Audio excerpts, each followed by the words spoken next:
시청자 여러분 안녕하십니까? 국정의 바른 소리를 전합니다. 5월 24일 금요일 KTV 대한뉴스 시작합니다.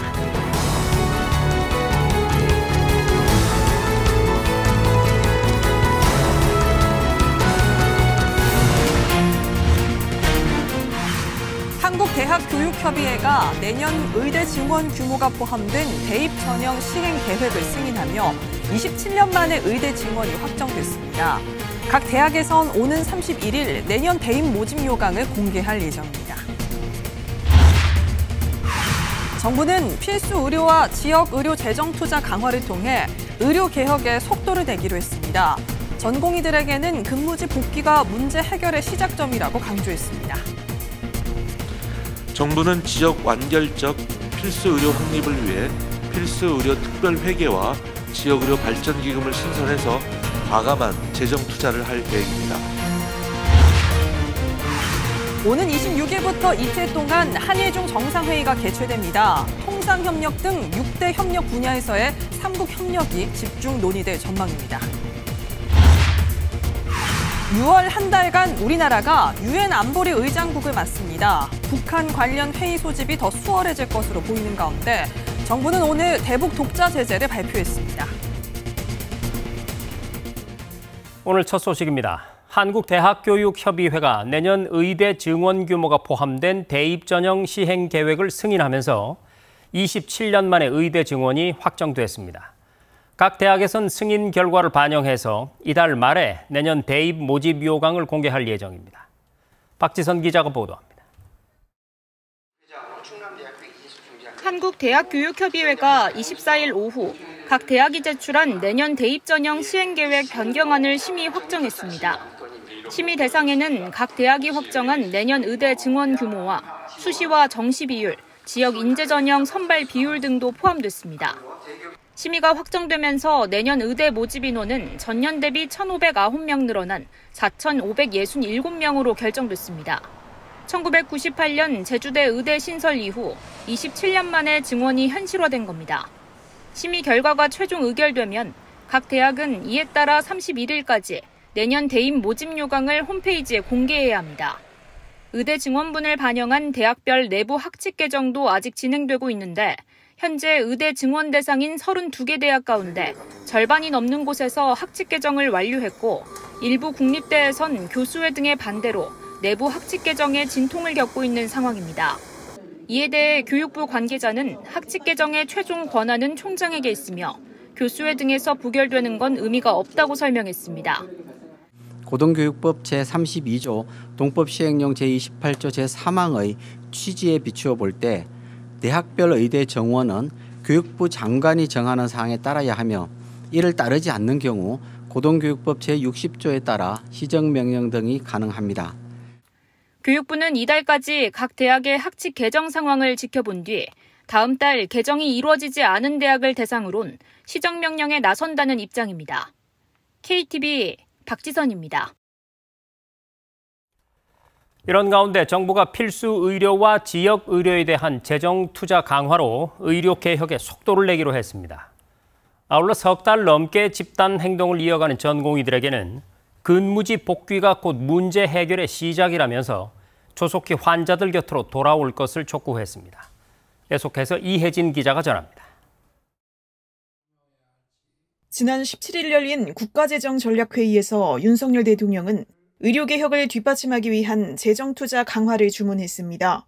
무너지는 필수 의료와 지역 의료를 살리기 위해 보다 적극적인 재정 전략이 필요하다는 판단이 섭니다. 실제 대표적 필수의료 진료과인 산부인과는 서울 대형병원에서도 몇 년째 전임 교수나 전임의를 구하지 못하고 있고 분만 취약진은 해마다 늘어 1시간 내 분만실 접근이 어려운 지역이 전체 시군구 43%에 달합니다.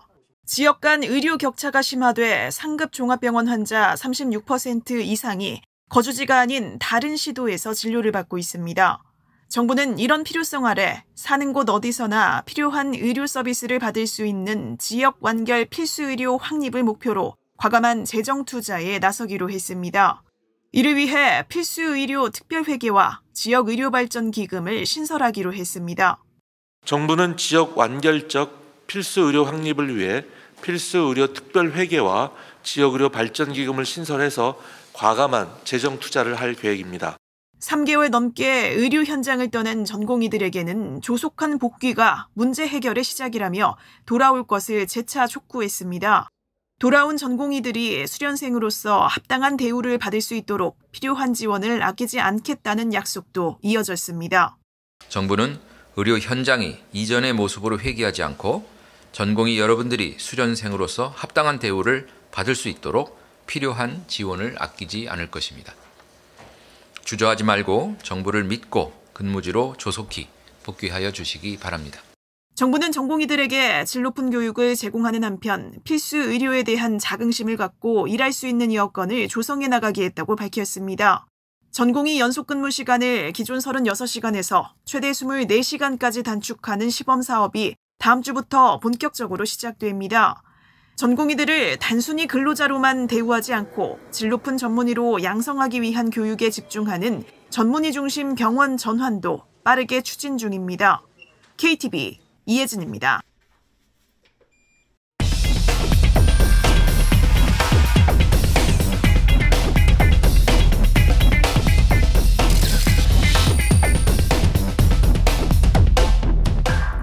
네, 앞서 보신 것처럼 정부가 의대 증원과 의료 계획 절차에 속도를 내고 있는 가운데도 전공의들의 복귀 움직임은 아직 보이지 않고 있습니다. 전공의 공백에 대한 정부 대응 상황, 뉴스룸에 나와 있는 취재 기자와 함께 살펴보겠습니다. 자, 김경호 기자. 전공의들이 병원을 떠난 지도 석 달이 넘었군요. 지금 병실 운영 상황 어떻습니까? 네, 전공의 집단 행동이 14주째를 맞이한 가운데 상급 종합병원과 전체 종합병원의 입원 환자는 지난주보다 늘었습니다. 일반 입원 환자뿐만 아니라 중환자실 입원 환자도 늘었는데요. 그래도 집단 행동이 본격화하기 전인 2월 첫째 주 병실 상황과 비교해서는 우려할 수준은 아니라는 게 중대본의 설명입니다. 반면 응급의료기관은 내원 환자가 늘어서 응급실 과부하가 우려된다고 밝혔습니다. 네, 비상진료체계 강화 방안으로 앞서 모든 의료기관에서 비대면 진료가 허용이 됐었거든요. 자, 김 기자, 이 비대면 진료가 의료 공백 해소에 도움이 좀 됐나요? 네, 비대면 진료 허용 이후 10주간의 실적을 한번 살펴봤는데요. 환자들이 주로 찾는 동네 병의원의 비대면 진료 실적은 38만 3천여 건에 달했습니다. 하루 평균 5,600여 건씩 진료가 이뤄진 건데요. 같은 기간 병원급의 비대면 진료 실적은 2,009건으로 집계됐습니다. 진료비 청구까지 시간이 소요되는 점을 고려하면 실제 이용 환자는 더 많을 것으로 예상됩니다. 환자들은 주로 고혈압, 당뇨병 등 만성 질환과 기관지염, 알레르기 비염, 비인두염 등 경증 질환에 비대면 진료를 활용했습니다. 비대면 진료 실적에 대한 중대본 평가 직접 들어보시죠.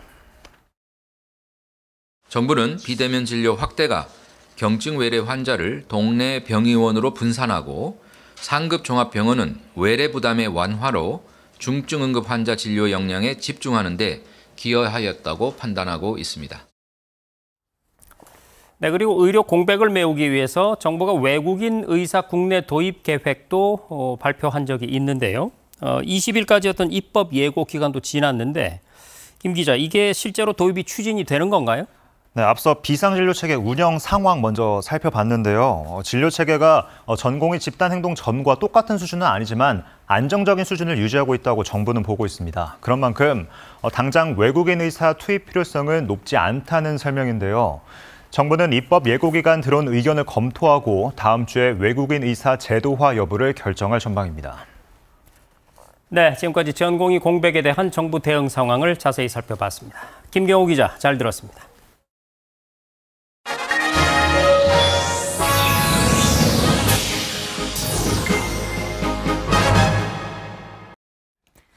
오는 26일부터 이틀간 서울에서 한일중 정상회의 한자리에 모입니다. 4년 5개월 만에 열리는 이번 회담은 삼국 협력 체제가 정상화되는 분기점이 될 걸로 기대되고 있는데요. 어떤 문제들이 논의될지 조태영 기자가 각 분야 전문가의 의견을 들어봤습니다. 오는 26일부터 27일 한일중 정상회의를 위해 세 나라 정상이 서울에서 마주합니다. 미중 패권 경쟁이 날로 격화되고 중동 분쟁, 경제 악화 등으로 글로벌 사회의 긴장이 이어지는 가운데 이번 정상회의는 삼국의 경제 외교 관계를 향상시킬 수 있는 키가 될 것으로 보입니다. 중국도 글로벌 경제에서의 고립감 탈피를 위해 한국과 일본과의 관계를 유지 혹은 개선할 필요성이 높아지고 있습니다. 한편 한일 양국도 가능한 분야에서의 중국과의 경제적 협력 관계를 유지할 필요성이 높아지고 있습니다. 공식 일정 첫날인 26일 오후에는 먼저 한중 정상회의가 열리고 이어 한일 정상회의가 용산 대통령실에서 개최됩니다. 특히 최근 일본과는 라인 사태로 갈등을 빚고 있어 관련한 조정이 있을 거란 전망도 나옵니다. 최근 일본 정부가 라인에 대해 경제 안보 관점에서 소프트뱅크의 지분 전부를 매각하도록 권고하고 있습니다. 이를 시장 경제에 반한다고 보는 한국 측의 우려 사항을 기시다 수상에게 전달하고 라인의 보안 강화를 위한 획기적인 조처를 모기업인 네이버와 함께 강구하는 문제에 대해서도 심도 있는 논의가 전개될 것으로 기대됩니다. 둘째 날인 27일엔 한일중 정상회의가 열립니다. 우리 측은 통상협력 등 6대 협력 분야를 제시했고 새 정상은 이에 대해 중점 논의할 전망입니다. 정치나 안보 같은 좀 자도 민감한 영역보다는 경제통상이나 인적 분야, 사회 분야 이런 부분을 중심으로 논의가 이루어질 것으로 생각이 됩니다. 특히 삼국이 모두 공통적으로 갖고 있는 심각한 사회 문제라고 할 수 있는 고령화 문제라든가 이런 문제들에 대해서도 어떻게 보면 공동으로 어떻게 대응할지에 대해서 지혜를 모으는 그런 시간이 될 것으로 생각이 듭니다. 특히 이번 정상회의는 삼국 협력 체제가 정상화되는 분기점이 될 거란 전망입니다. 어떠한 어려움이 있어도 대화는 계속해 나간다라는 그런 정신을 바탕으로 삼국 정상이 이번에 모여서 삼국 정상회의를 앞으로도 정기적으로 해나가겠다라는 약속을 하는 것만으로도 이번 정상회의에 큰 의미가 있지 않을까라는 생각이 듭니다. 한편 박철희 국립외교원장은 이번 정상회의에 대해 미국과 중국 사이 긴장을 완화하는 플랫폼 역할을 할 수 있을 것이라고 밝혔습니다. 미국의 우방인 한국과 일본이 미중 관계의 다리 역할을 할 수 있다고 본 겁니다. 4년 5개월 만에 열리는 한일중 새 정상의 논의 결과는 회의 이후 발표될 3국 공동선언에 담길 전망입니다. KTV 조태영입니다. 아랍에미리트의 모하메드 대통령이 오는 28일 우리나라를 처음으로 국빈 방문합니다. 윤석열 대통령은 모하메드 대통령과 정상회담을 열고 원전과 방위산업 등에 대한 양국 간 협력 확대 방안을 논의할 전망입니다. 최영은 기자의 보도입니다.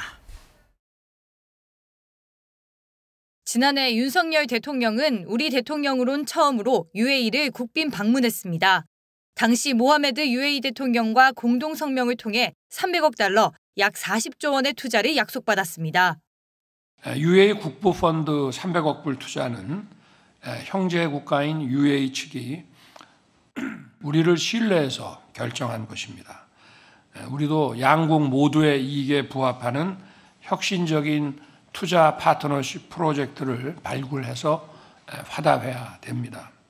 그로부터 1년 4개월 만에 모하메드 대통령이 우리나라를 국빈 방문합니다. UAE 대통령의 방한은 이번이 처음입니다. 중동 국가 중 유일하게 특별 전략적 동반자 관계를 맺고 있는 UAE 정상의 방한에 대해 대통령실은 예우를 다하겠다는 방침입니다. 윤석열 대통령 부부가 UAE를 국빈 방문했을 때 대통령궁 공식 환영식에서 기마병 그리고 낙타병을 다수 도열하여 성대하게 환영을 받았듯이 이번 5월 28일 UAE 대통령기가 우리 영공을 진입하게 되면 우리나라로서도 최대의 예우를 동원하여 각종 공식 환영식을 진행할 예정입니다. 국빈 방문은 1박 2일간 이어집니다. 방문 첫날인 28일에는 친교 일정과 환영 만찬을 하고 다음 날에는 공식 환영식과 정상회담, MOU 체결식, 공식 오찬을 가질 예정입니다. 두 정상은 정상회담을 통해 지난해 1월 양국이 설정한 원전과 방산 등 4대 협력 분야에 대해 중점 논의할 전망입니다. 앞서 우리나라가 중거리 지대공 미사일인 천공2를 4조 6천억 원 규모로 수출하고 바라카 원전 사업을 성공적으로 수주한 바 있습니다. 이와 함께 지난해 1월 성사된 300억 달러 투자에 대한 후속 논의도 이어질 것으로 보입니다. 당시 후속 조치로 산업은행은 UAE 국부펀드 무바달라와 MOU를 체결하기도 했습니다. 대통령실은 이번 정상회담을 통해 양국 국민이 체감하고 민생에 도움이 되는 가시적 성과가 도출될 것으로 기대한다고 밝혔습니다. KTV 최영은입니다. 다음 달 한 달간 우리나라가 유엔 안보리 임시 의장국을 맡습니다. 의장국으로서 북한 문제에 대한 논의를 주도하기가 더 수월해질 전망인데요. 한편 정부는 오늘 러북간 무기 거래를 겨냥한 대북 독자 제재를 발표했습니다. 김민아 기자입니다.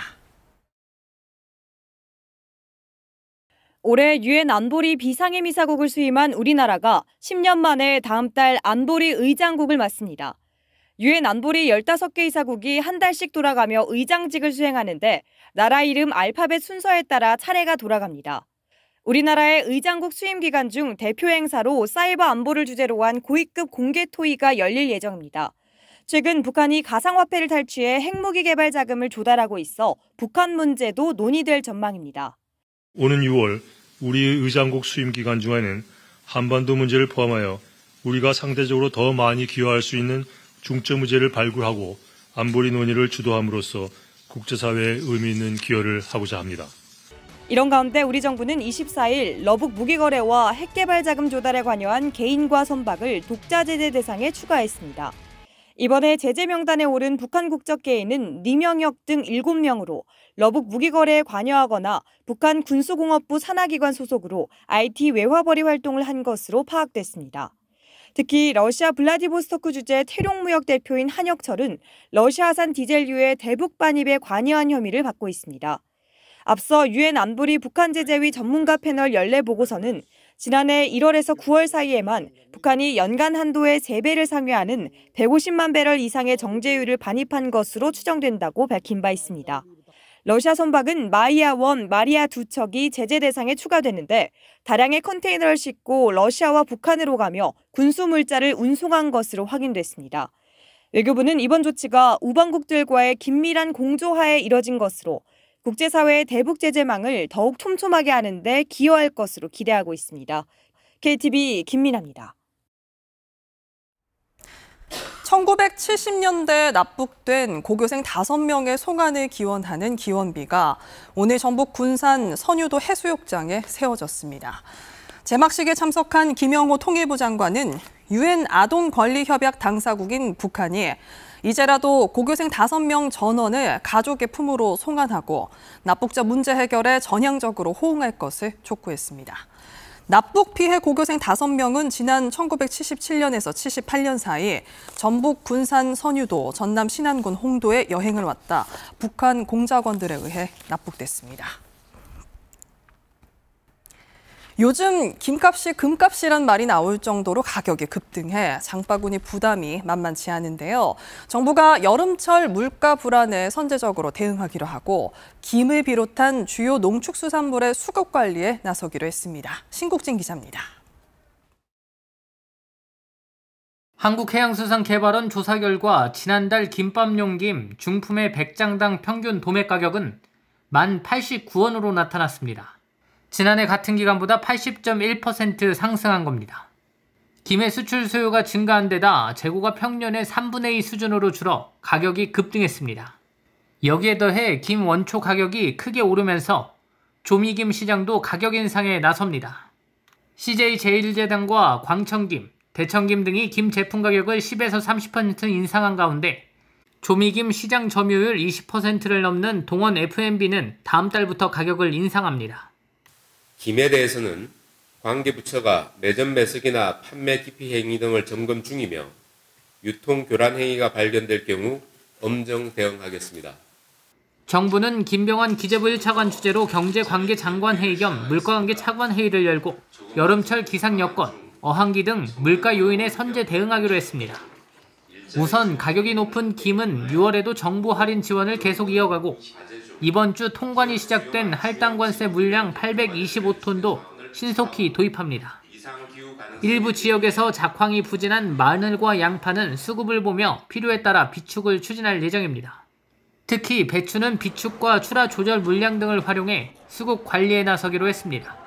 여름철 수요가 증가하는 닭고기에 대해서는 올해 190억 원 규모의 추가 입식 인센티브 지원을 통해 공급 확대에 나섭니다. 어항기를 대비해 명태와 오징어는 정부 비축 물량 5,080톤을 지속 방출하기로 했습니다. 또 휴가철 성수기를 앞두고 가격 상승 가능성이 있는 숙박, 여행, 항공요금, 지방축제 물가 등은 편승 인상이 없도록 소관부처와 지자체를 중심으로 지속 점검할 계획입니다. 한편 이날 회의에서는 중소기업 성장 지원을 위한 기업 성장 사다리 구축 방안에 대해 과제를 구체화해 조속히 발표하겠다고 전했습니다. KTV 신국진입니다. 국방부가 오늘 여름철 대비 전군 재난안전회의를 열었습니다. 주요 지휘관 100여 명이 참석한 가운데 재난 상황에 대한 군의 대비 태세를 점검했는데요. 신원식 국방부 장관은 장병 안전을 최우선에 둘 것을 당부했습니다. 보도에 김유리 기자입니다. 2024년 하계 대비 전군 재난안전 주요 지휘관 회의가 신원식 국방부 장관 주관으로 열렸습니다. 풍수해, 폭염 등 여름철 발생 가능한 각종 재난 상황에 대해 우리 군의 대비 태세를 점검하기 위한 목적입니다. 회의에서는 지난 어린이날 연휴 기간 폭우 이후 부대별 재난 취약 지역 점검 후속 조치 결과와 함께 재난 취약 예방 공사 추진 경과, 폭염 대비 물자 구매 등 여름철 재난안전 대비 노하우를 공유하는 시간도 가졌습니다. 신 장관은 집중호우에 대비해 취약 지역을 점검하고 폭염에 따른 온열 손상 방지 대책 마련 등 구체적인 대비책을 갖추라고 당부했습니다. 기상 이변이라는 것은 기후변화에 따라서 여러분이 상상하는 것보다 훨씬 더 위험한 사항이라는 것을 염두에 두고 미리 예방 대책도 한번 꼼꼼히 살펴보고 정말 선제적인 조치를 해야 됩니다. 특히 부대 임무에 지장이 없는 범위에서 국민 생명과 재산을 지키기 위해 적극적으로 대민 지원을 하는 동시에 장병의 안전을 최우선으로 보장할 것을 강조했습니다. 핵심은 제일 먼저가 장병의 안전입니다. 대민 지원에 관련돼서는 이미 매뉴얼도 나와 있고 실제로 현장에서 그대로 점검되고 확인될 수 있도록 각별히 관심을 가지고 대민 지원도 장병 안전이 100% 보장된 가운데 이어 현장 지휘관이 위험 요인을 직접 식별하고 안전 대책을 사전에 마련할 것을 지시했습니다. 올여름은 평년보다 덥고 많은 비가 내릴 것으로 전망되는 가운데 국방부는 여름철 재난 피해 예방을 위한 선제적 재난 대비 태세를 지속 강화해 나갈 계획입니다. KTV 김유리입니다.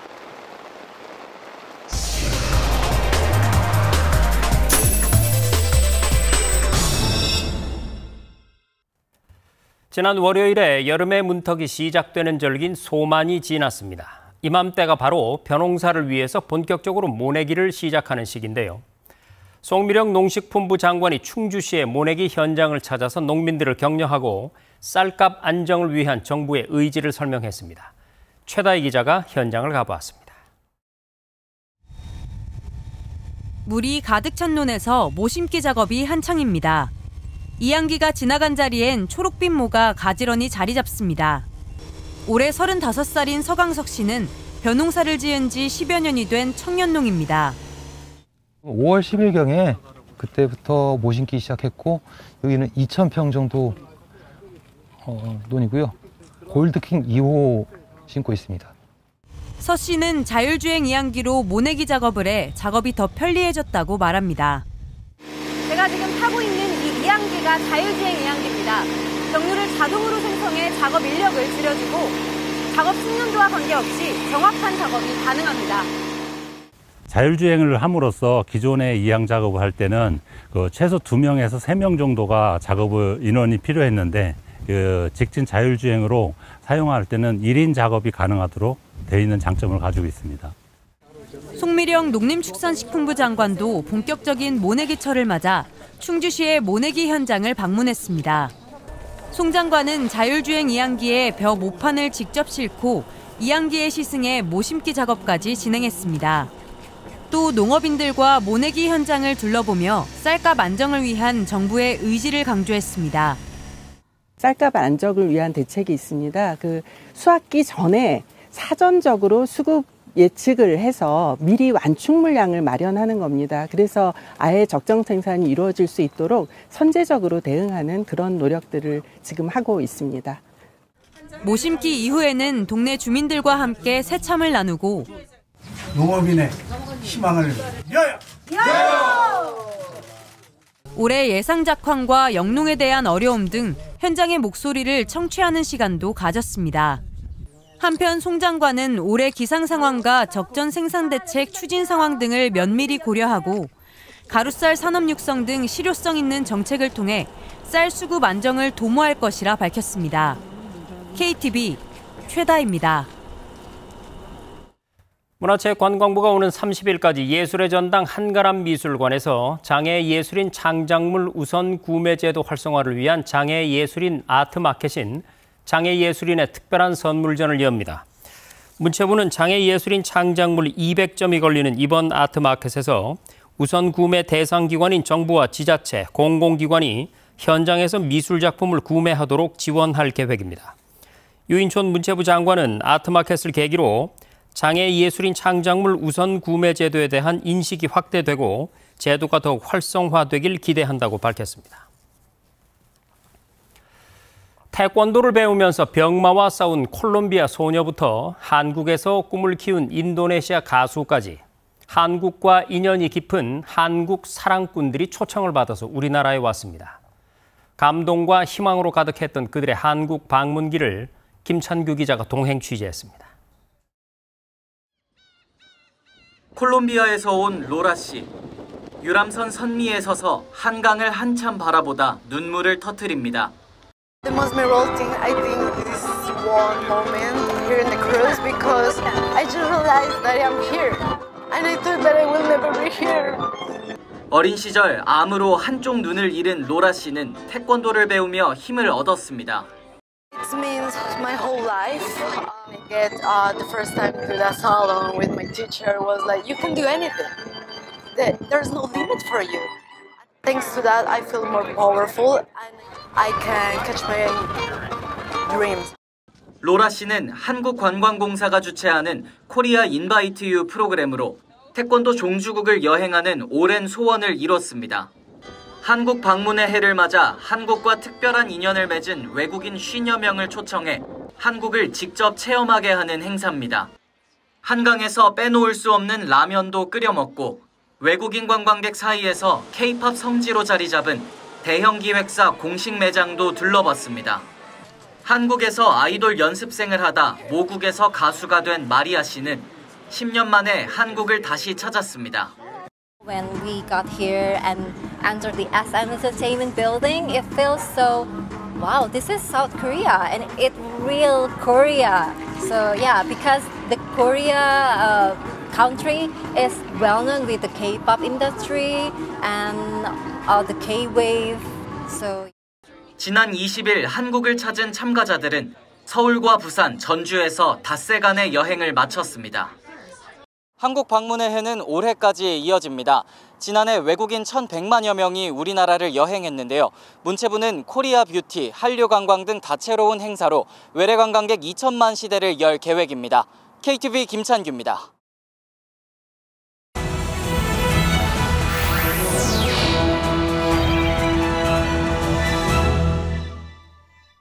국정을 더 촘촘히 살펴봅니다. 보도자료 브리핑입니다. 광화문 주변에서 문화생활을 즐기고 싶다면 주목하시기 바랍니다. 국공립문화예술기관 8곳의 위치와 각종 전시, 행사 정보를 한눈에 볼 수 있는 디지털 홍보물이 제작됩니다. 국가유산청이 국립현대미술관, 서울역사박물관 등 문화기관 8곳과 손잡고 내외국민 관광객을 위한 디지털 리플릿을 배포하기로 했는데요. 종이 인쇄물이 아닌 QR코드, 링크 형식이라 스마트폰에서 언제 어디서든 쉽게 확인할 수 있고 한국어, 영어, 중국어, 일본어, 스페인어 등 5개 언어로 제공됩니다. 국가유산청은 더 많은 관람객들이 박물관, 미술관에서 우리 국가유산의 가치를 느낄 수 있도록 관계기관과 긴밀히 협력하겠다고 강조했습니다. 독립유공자나 참전유공자들에게 발급되는 국가보훈등록증, 이제 금융기관에서 신분증처럼 쓸 수 있습니다. 국가보훈등록증의 활용도를 높이기 위해 국가보훈부가 금융기관들과 국가보훈등록증 금융거래 활용 업무 협약을 체결했는데요. 앞으로 실명 확인이 필요한 국가보훈 대상자가 금융기관 창구나 앱, 웹에서 국가보훈등록증을 제출하면 금융결제원 등을 통해 신분증의 진위를 바로 확인할 수 있습니다. 위변조 신분증을 효과적으로 차단하는 건 물론 국가보훈 대상자들이 더욱 신속하고 안전하게 국가보훈 등록증을 신분증으로 사용할 수 있게 되는데요. 보훈부는 서비스 제공을 위해 노력해준 금융결제원과 참여금융기관에 감사를 표하며 앞으로도 일상 속 살아있는 보훈, 모두의 보훈 구현을 위해 노력하겠다고 전했습니다. 대규모 화재 현장에 동원되는 소방차의 경우 통상 30시간이면 연료가 소진되기 때문에 중간 연료 보충이 필수입니다. 그러나 그동안은 이동 주유가 금지되었던 탓에 화재 진압 도중 수십 킬로미터 떨어진 주유소를 찾아 연료를 보충한 뒤 다시 현장에 돌아와야 했는데요. 이에 소방청은 위험물 안전관리법 시행규칙을 개정해 소방차 등 재난 현장 동원 차량의 경우 주유소로 이동하지 않고 현장에서 주유할 수 있도록 했습니다. 허가받은 이동식 탱크 저장소가 직접 현장으로 와서 소방차에 연료를 주입하는 방식입니다. 이로써 소방차가 주유를 위해 현장을 떠나야 하는 불편함이 사라지고 화재 진압 등에 더 집중할 수 있는 환경이 만들어질 것으로 기대됩니다. 지난달 소비자원에 접수된 상담은 4만 1,000여 건, 전월보다 2.9% 증가했는데요. 특히 세탁 서비스와 관련해 소비자 상담이 크게 증가한 걸로 나타났습니다. 주로 세탁이 지연되거나 세탁 후 제품이 손상돼 보상을 요구하는 상담이었습니다. 또 작년 동월과 비교했을 때는 구두 등 숙녀화, 각종 건강식품 순으로 소비자 상담이 증가했는데요. 숙녀화는 배송 지연이나 교환, 환불 거부에 대한 내용이 많았고 건강식품은 환불 요청 시 과도한 위약금 청구에 대한 불만이 대부분이었습니다. 소비자원은 이 밖에도 4월 상담이 많았던 품목으로 헬스장, 이동전화 서비스 등을 꼽으며 소비자 피해가 발생할 경우 1372로 전화해달라고 당부했습니다. 지금까지 보도자료 브리핑이었습니다.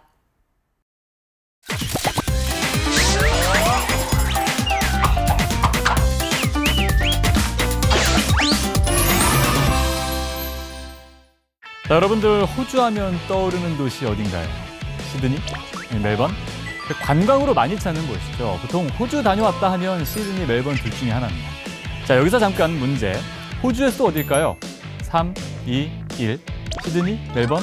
아니죠. 캔버라입니다. 자, 최근 한국 언론에 자주 등장하는 도시가 또 있습니다. 바로 질롱인데요. 지난해까지 한국의 야구구단 질롱 코리아가 홈으로 활동했던 곳입니다. 호주 야구리그 ABL이 6개 팀으로 줄어들면서 지난해 해체되긴 했지만 이 팀의 경기를 관심 있게 지켜본 한국 야구 팬들도 꽤 있었습니다. 이 질롱이 최근 호주의 한국 방산 생산기지로 주목받고 있습니다. 지난해 12월 호주가 한국의 레드백 장갑차 129대 도입 계약을 체결하면서 이 질롱에서 생산하기로 한 겁니다. 원화로 약 3조 1,500억 원 규모의 계약이었죠.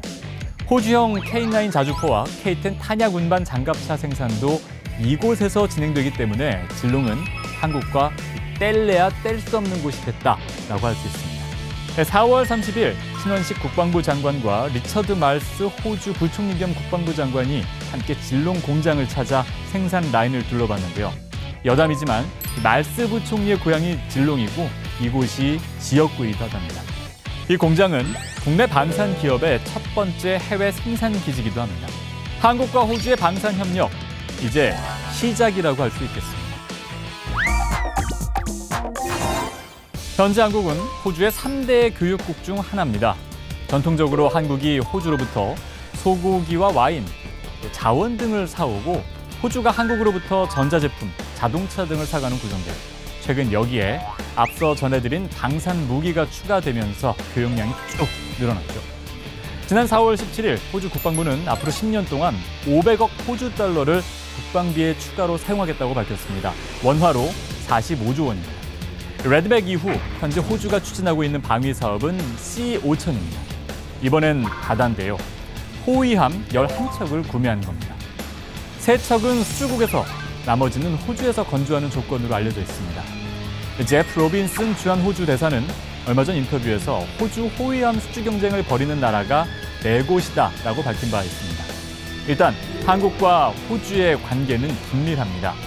2+2 회의라고 들어보셨죠? 외교장관과 국방장관이 한자리에서 의견을 나누는 국가 간 회의인데 한국이 이 2+2 회의를 진행하고 있는 나라는 미국과 호주 2곳입니다. 지난 1일 호주 멜번에서 6번째 외교국방 2+2 회의가 열렸는데요. 이 자리에서 한국 측은 호위함의 우수성을 적극적으로 설명했습니다. 양측이 함께 그동안의 국방 방산 협력의 발전에 대해서 평가하고 또 앞으로 더 강화하기로 한 만큼 어떤 결과로 이어질지 관심이 집중되고 있습니다. 지난 4일 중국의 전투기가 서해 공해상에서 호주의 군 헬기에 섬광탄을 발사했습니다. 미사일 회피용 섬광탄인 플레어였는데 당시 호주군은 북한 선박의 불법 환적을 감시하는 작전을 수행 중이었습니다. 유엔 안보리 결의에 따라 호주가 해상 감시 활동을 했고 중국이 이에 반발한 거죠. 물론 호주도 중국에 항의했습니다. 자, 그리고 대북 감시 중인 나라가 또 있습니다. 바로 영국입니다. 영국 국방부는 한국과 함께 한반도 주변에서 안보리 대북 결의 이행을 위한 합동 순찰을 했다고 14일 밝혔습니다. 유엔 안보리 결의 이행에 적극적인 나라, 호주와 영국 그리고 미국인데요. 이 세 나라 뭔가 떠오르지 않으세요? 바로 오커스입니다. 호주, 영국, 미국의 합성어 오커스로 세 나라의 안보 동맹이죠. 호주 국방부 장관은 기술 공유 협정이라고도 부르던데요. 자, 어쨌든 지난 1일 열렸던 한호주 2+2 회의에서 한국의 오커스 참여 등이 논의됐습니다. 회의 이후 열린 기자회견에서 신원식 국방부 장관은 오커스 회원국들이 한국을 필러2 파트너로 고려하는 것을 환영한다고 말했습니다. 이 필러2는 양자 컴퓨팅, AI, 사이버 안보 등을 협력하는 분야인데 한국의 기술이 높은 평가를 받고 있죠. 국제사회에서 경제뿐만 아니라 안보 분야에서도 한국의 중요성이 커지고 있습니다. 글로벌 중추국가로서 어떤 역할을 하게 될지 기대되는 부분입니다. 지금까지 SN 뉴스였습니다.